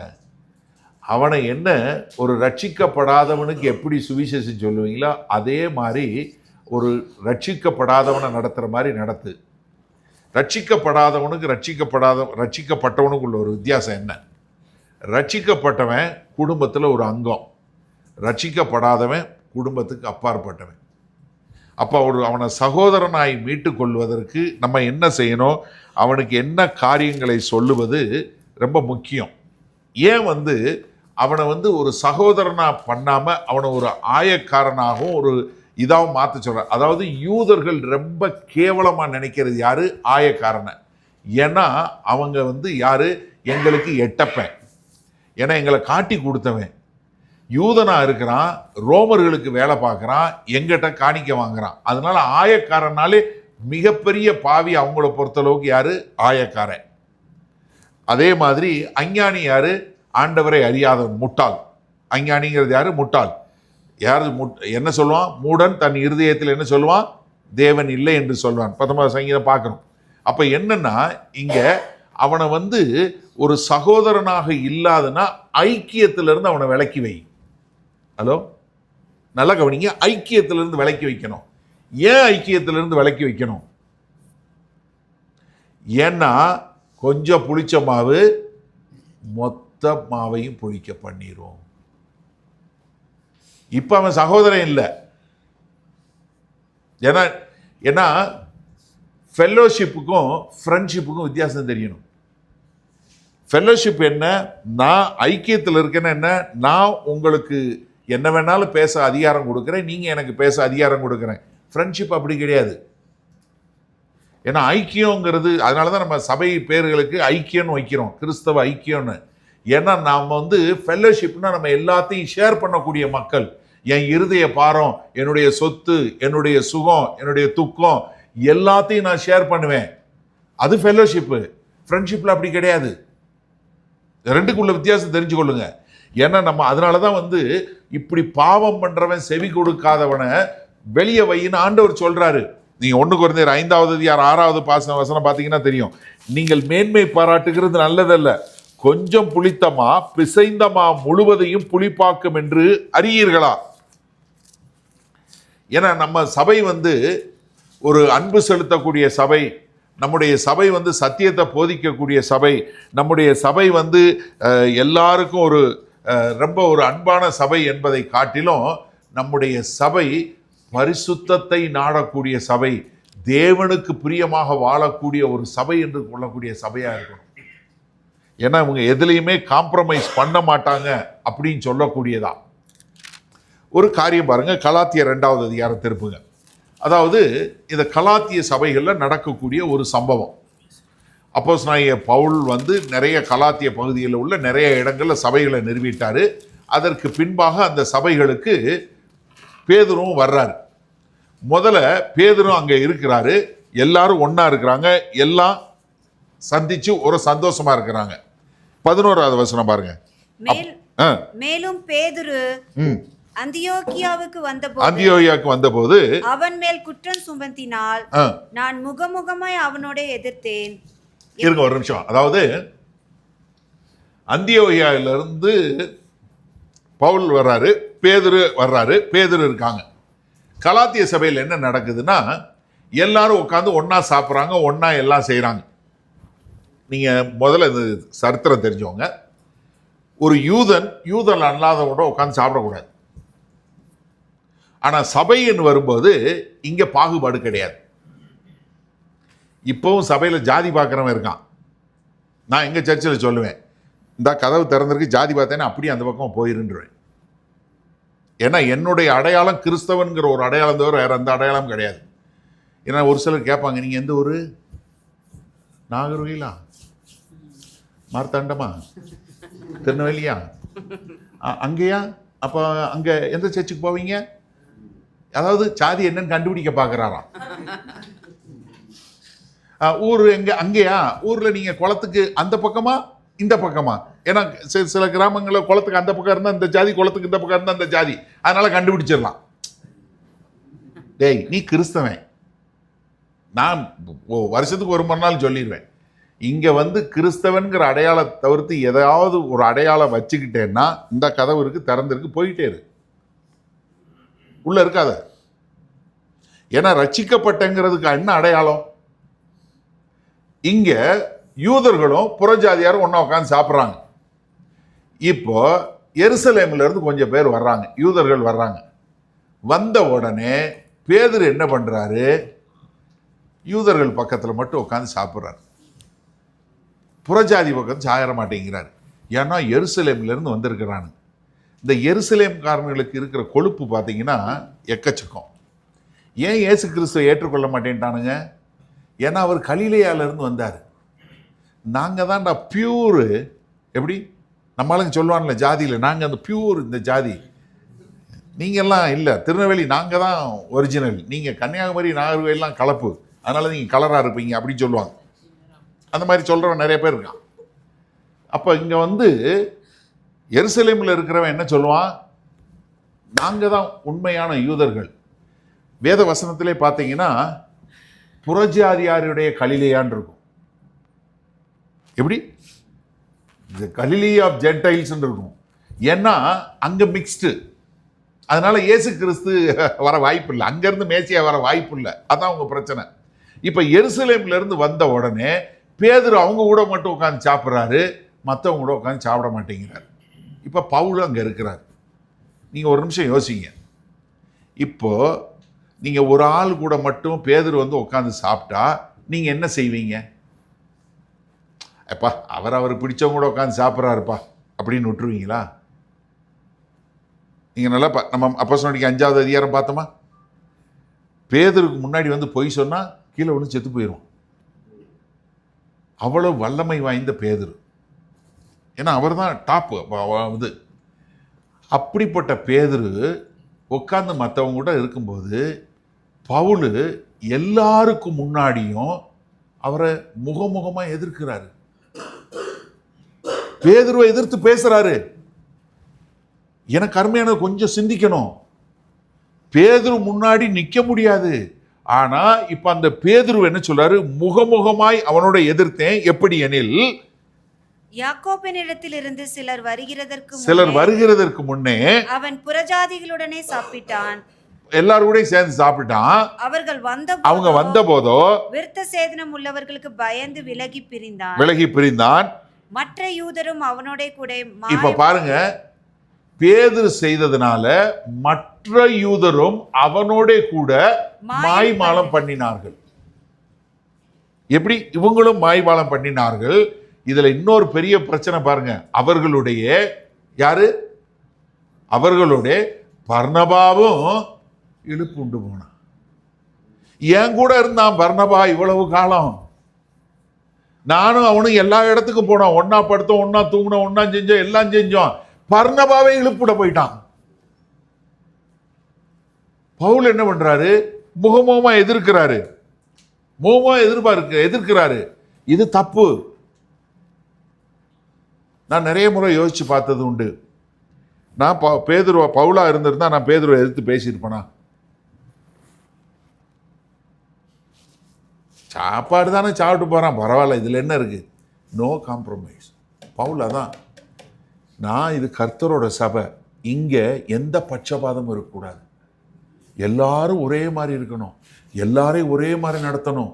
யார் இதுல பெரியவன், மேன்மையானவன், இப்ப தள்ளப்பட்டவன், சீர்ந்தப்படாதவன், எப்படி யாருமே கிடையாது.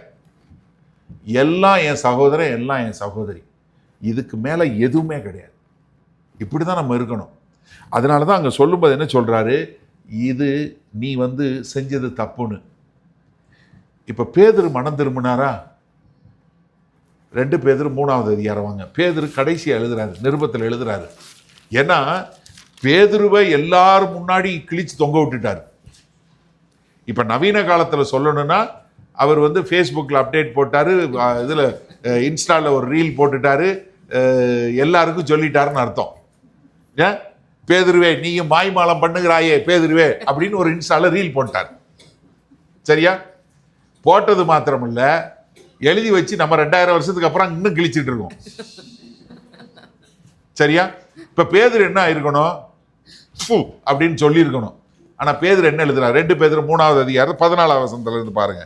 ஆகையால் பிரியமானவர்களே, இவைகள் வர காத்திருக்கிற நீங்கள் கரையற்றவர்களும் பிழை இல்லாதவர்களுமாய் சமாதானத்தோட அவர் சன்னதியில் காணப்படும்படி ஜாக்கிரதையாய் என்ன, எந்த ஒரு பிழையும் இல்லாம, எந்த ஒரு குற்றமும் இல்லாம கர்த்தர் வரும்போது அவர் சன்னதியில காணப்படும்படி ஜாக்கிரதையாய் இருங்கள். மேலும் நம்முடைய கர்த்தரின் நீடிய பொறுமையை ரட்சிப்பென்று எண்ணுங்கள். நமக்கு பிரியமான சகோதரனாகிய பவுலும். யாரு? நமக்கு பிரியமான சகோதரனாகிய பவுலும். இது கடைசியில் எழுதுறாரு, சாக போறதுக்கு முன்னாடி எழுதுறாரு. நமக்கு பிரியமான சகோதரனாகிய சவுலும் தனக்கு அருளப்பட்ட ஞானத்தினாலே இப்படியே உங்களுக்கு எழுதியிருக்கிறான். எல்லா நிருபங்களிலும் இவைகளை குறித்து பேசியிருக்கிறான். அவன் சொன்னவைகளில் சில காரியங்கள் அறிகிறதற்கு அரிதா இருக்கிறது. அவன் சொல்றது என் மண்டைக்கே புரியல. நான் மீன் பிடிச்சிட்டு இருந்தாலும் எனக்கு ஒன்றும் தெரியாது. அவன் நல்லா படித்தாலும், பழைய ஏற்பாடு முழுவதும் படித்தாலும், கமாலியல் கீழே படித்தாலும் அவன் பயங்கரமானது எழுதியிருக்கான். அது எனக்கே புரிய மாட்டேங்குது, எனக்கே அரிதாகி இருக்குது. ஆனால் என்ன, அதை என்ன பண்றாங்க? கல்லாதவர்களும் உறுதி இல்லாதவர்களும் மற்ற வேத வாக்கியங்களை புரட்டுகிறது போல தங்களுக்கு கேடு வரத்தக்க இவைகளை புரட்டுகிறார்கள். அப்ப பாருங்க, பவுல் சொன்னதை கேட்டு மனம் திரும்பி இருக்கார் பேதுரு எழுதுறார். அப்ப என்னன்னா, நம்ம எல்லாருக்கும் முன்னாடி கண்டிக்கக்கூடிய சில பாவங்கள் இருக்கு, தனியா கண்டிக்க வேண்டிய பாவங்கள்னு இருக்கு. ஆனா இதுல காம்ப்ரமைஸே இருக்கக்கூடாது. இப்போ பவுல் மட்டும் இந்த டிசிப்ளின் பண்ணலைன்னு வைங்க, நமக்கு இவ்வளோ பெரிய ஒரு காரியம் வந்திருக்காது. அப்போ நம்ம டிசிப்ளினை ஈஸியாக எடுத்துக்கவே கூடாது. சீர்திருத்தம் நிச்சயமாக செய்ய வேண்டிய ஒன்று. அடுத்து என்ன சொல்றாரு? 18ஆம் வசனம் பாருங்க.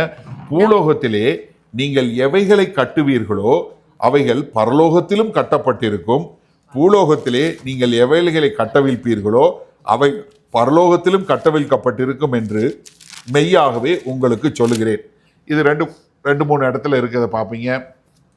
மத்தேயு 16:19 பார்ப்பீங்க.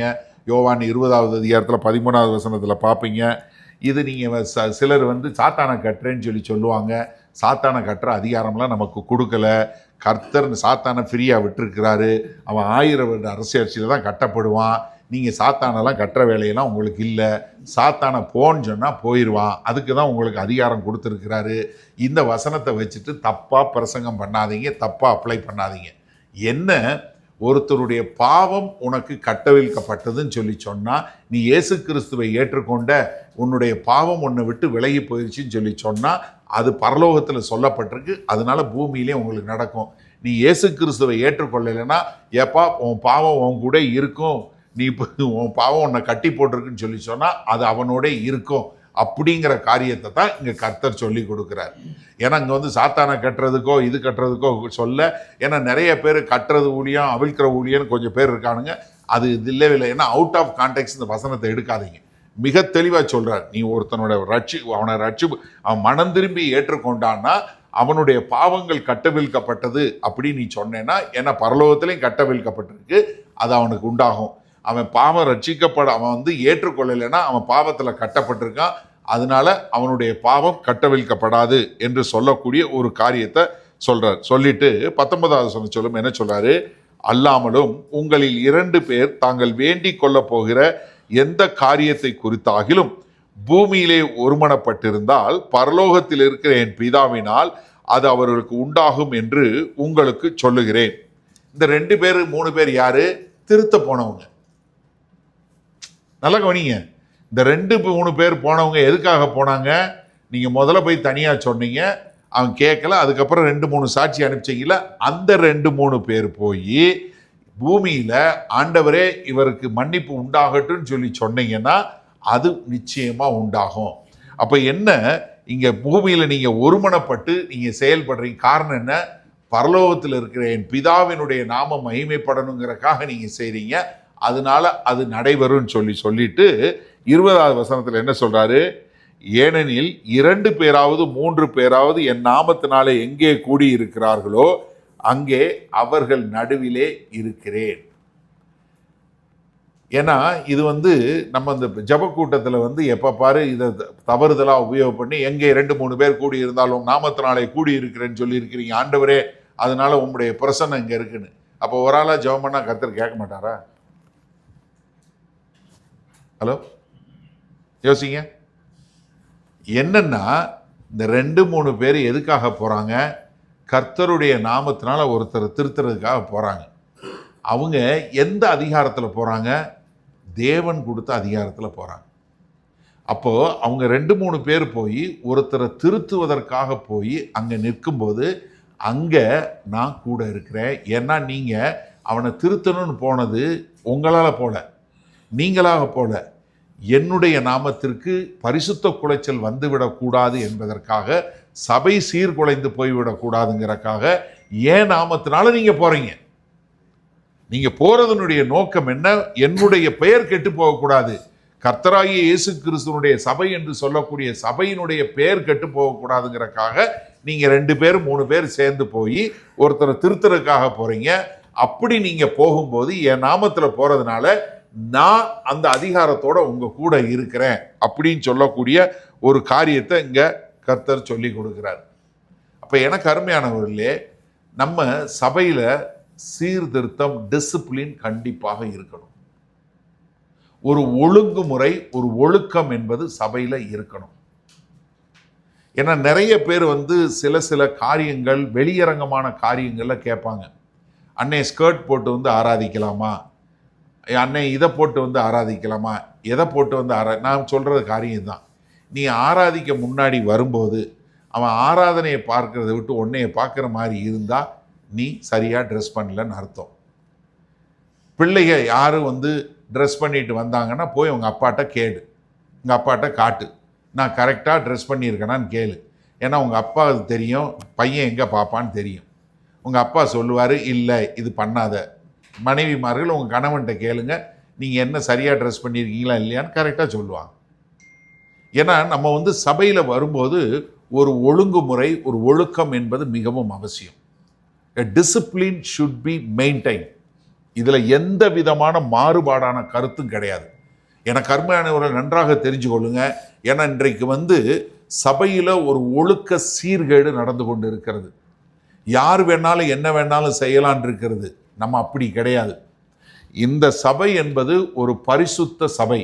இது தேவனுடைய மனவாட்டி, இது பரிசுத்த மனவாட்டி. இங்க ஒழுக்கம் மிகவும் முக்கியம். ஒழுக்கம் மிக மிக முக்கியம். எல்லா பிள்ளைகளும் என்கிட்ட பயங்கர க்ளோஸு. ஆனால் எல்லாரும் பயப்படுறது எனக்கு தான் பயப்படும். எல்லாருக்கும் தெரியும். Uncle is very very open, ரொம்ப ஆனஸ்ட், எல்லாம் பேசுவார். ஆனால் ஒழுக்கம்னு வந்துட்டா பேத்துருவாருன்னு தெரியும். நல்லா தெரியும், எல்லாருக்கும் தெரியும். டிசிப்ளின்னா எல்லாத்துலேயும் டிசிப்ளின். ஸ்டார்ட் டைம் இருக்கா? 8:30 சர்வீஸு. யார் இருந்தாலும் இல்லாட்டியும் 8:30 வெயிட் பண்ணிகிட்டே இருப்பான். 8:29 எல்லாம் ஜெபம் பண்ணி முடிச்சுட்டு வெயிட் பண்ணிட்டு இருப்பான்.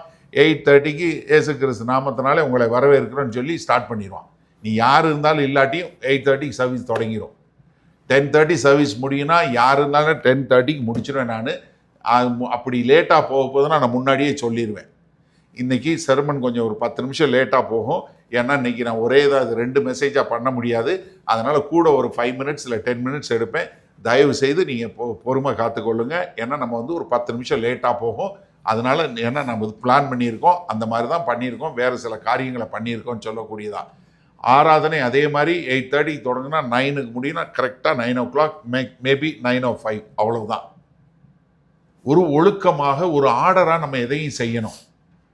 இப்போ பிள்ளைங்க என்ன செய்யணும், பிள்ளைங்க எப்படி இது பண்ணணும், பசங்க எப்படி இருக்கணும், 2 பேர் எப்படி இன்ட்ராக்ட் பண்ணணும், என்ன செய்யணும் என்ன செய்யக்கூடாது. வெளியே கலாச்சாரத்தில் 1000 சொல்லுவான். பாய் ஃப்ரெண்ட் வச்சுக்கலாம், கேர்ள் ஃப்ரெண்டு வச்சுக்கலாம், இது வச்சுக்கலாம். No no no no. நம்ம வேத வசனத்தின் அடிப்படையில் என்ன செய்யணும், பிள்ளைகள் எப்படி ஒழுக்கமாக இருக்கணும், பசங்க எப்படி ஒழுக்கமாக இருக்கணும், எதை செய்யணும் எதை செய்யக்கூடாது, தெளிவாக நம்ம நடத்தணும். ஏன்னா இது தேவனுடைய வீடு. எனக்கு அருமை என்ன தெரிஞ்சு கொள்ளுங்க. என் வீடு என்னுடைய வீடு என்ன தேசங்களுக்கு ஜபிக்கிற இடமாக இருக்கும். என்னுடைய வீடுன்னு ஆண்டவர் சொல்றாரு. ஏன்னா அந்த எருசலேத்துக்கு வரும்போது கர்த்தராகிய இயேசு கிறிஸ்து என்ன சொல்றாரு, இது என் வீடு, ஆனா நீங்க என்ன வாங்கிட்டீங்க, கல்லர் குகையாக்கிட்டீங்க. அடுத்து சொல்லும் என்ன தெரியுமா சொல்றாரு, இது நிமித்தம் உங்கள் வீடு உங்களுக்கு பாழாக்கி விடப்படுங்கிறாரு. இப்ப இது என் வீடு இல்லை, உங்கள் வீடு ஆயிடுச்சு. ஏன்னா நீ கல்லர் குகையா மாத்திட்ட, நான் இல்லை. ஏன்னா எப்ப நீங்க வேத வசனத்தின் அடிப்படையில் ஒரு ஒழுக்கமான முறையில நீங்க செய்யாத போது அது உங்கள் வீடாய் மாறிவிடும், தேவனுடைய வீடாய் இருக்காது. அது யாரா இருந்தாலும் சரி. ஏன்னா நீங்க நன்றாக புரிஞ்சு கொள்ளுங்க. ஏன்னா நமக்கு டிசிப்ளின் இஸ் வெரி இம்பார்ட்டன்ட். ஆண்டவர் சொல்றாரு, ஏன்னா நீ எந்த ஒரு பாவமும் வரக்கூடாது. நம்ம பிள்ளைங்க ஒரு பாவம் பண்ணுவதற்கு நம்ம ஒரு தூண்டுகோலா வந்துடக்கூடாது. ஒரு காம்ப்ரமைஸ், நம்ம யாரு காம்ப்ரமைஸ் பண்ணாலும் நம்ம நோ நோ நோ, இந்த காம்ப்ரமைஸ் நம்ம அக்செப்ட் பண்ண மாட்டோம். கிடையாது, நோ காம்ப்ரமைஸ். அது யாரா இருந்தாலும் சரி, யாராக இருந்தாலும் சரி, நோ காம்ப்ரமைஸ். வேத வசனத்தின் அடிப்படையில் என்ன சொல்லப்பட்டிருக்கோ அதை தான் நம்ம செய்யணும். அதை இந்த வசனத்தினுடைய இதை மீறி நம்ம எந்த காரியமும் செய்யக்கூடாது.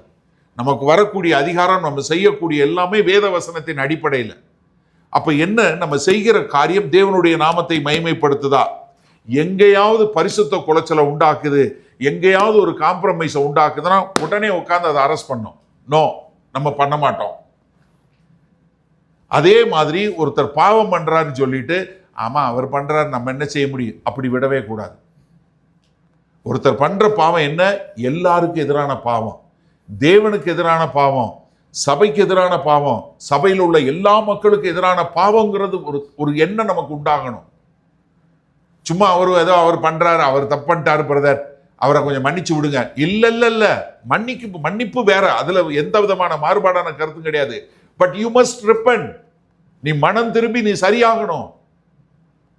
ஏன்னா இன்னைக்கு the most neglected doctrine in the church is discipline. என்ன நினைக்கிறான், நீங்க கண்டிப்பா சொன்னீங்கன்னா நான் வேற சர்ச்சுக்கு போயிடுவேன். போ. We are not here for number. நான் சொல்றேன், I've told many times to Madan also, we are not here for numbers. 10 பேரா இருந்தாலும் சரி, 5 பேரா இருந்தாலும் சரி, பரிசுத்தம் உள்ள ஒரு சபையாக இருக்க வேண்டும். அதுதான் கர்த்தருக்கு பிரியம். நீ 10,000 பேரை வச்சு 10,000 பேரை பாதாளத்துக்கு கொண்டு போறதை காட்டிலும் 4 பேரை வச்சு நல்ல ஒரு பரிசுத்தமா பரலோகத்துக்கு எப்போதும் தேவ பிரசன்னத்தோடு வாழக்கூடிய சபையைத்தான் கர்த்தர் விரும்புகிறார். இது கர்த்தருடைய இருதயம். சர்ச் டிசிப்ளின்ங்கிறது கர்த்தர் நமக்கு சொல்லி கொடுத்தது. அவருடைய சபையை எப்படி நடத்தணும், எப்படி சபைக்குள்ள வரணும், எப்படி சபைக்குள்ள இருக்கணும், எப்படி நம்ம ஒருத்தரை பராமரிக்கணும், எப்படி ஒருத்தரை பாதுகாக்கணும், எப்படி நம்ம ஒருத்தர் திருத்தணும்னு சொல்லக்கூடியது. அதனாலதான் 2 தீமோத்தேயு 3:16 சொல்லும், 16:17 சொல்லும்போது என்ன, எல்லா மனுஷன் தேறினவனாய் வருவதற்கு உபதேசத்திற்கும் கடிந்து கொள்ளுதலுக்கும் டிசிப்ளினுக்கும் இந்த வேத வசனம் எந்த மனுஷனையும் நற்கிரியை செய்ய தகுதியுள்ளவனாய் மாற்றுவதற்கு. அப்ப என்ன, உள்ளுக்குள்ள வர்றவனை நம்ம வேத வசனத்துல சொல்லி சொல்லி அவனை தகுதியுள்ளவனாய் மாற்றுவது. எப்படி நம்ம பிள்ளைகளை நம்ம டிசிப்ளின் பண்றோம், டைம் அவுட் கொடுக்கிறோம், ஏதோ காரியம் சொல்றோம். அப்ப எப்படி நம்மளுடைய சொந்த பிள்ளைகளை நம்ம பார்க்கிறோமே, அதே மாதிரி தேவனுடைய குடும்பத்துல தேவனுடைய பிள்ளைகளுக்கு நம்ம டிசிப்ளின் பண்ணணும். ஏன்னா இந்த டிசிப்ளின் இல்லைன்னு வச்சுக்கோங்க, பிறகு என்ன வரும், எந்த கட்டுப்பாடு வராது, ஒரு கட்டுப்பாடு இல்லாத போயிடும். ஆமா அவங்க செஞ்சாங்க, நான் இதை செய்யறேன், அவங்க அதை பண்ணாங்க, இது பண்ணாங்க, அவங்கள மட்டும் கேட்கல நம்மளை மட்டும் கேட்டுருவாரா? கிடையவே கிடையாது. எனக்கு அருமையாக நன்றாக தெரிஞ்சு கொள்ளுங்க, church discipline is very very important. That's a core of Christianity.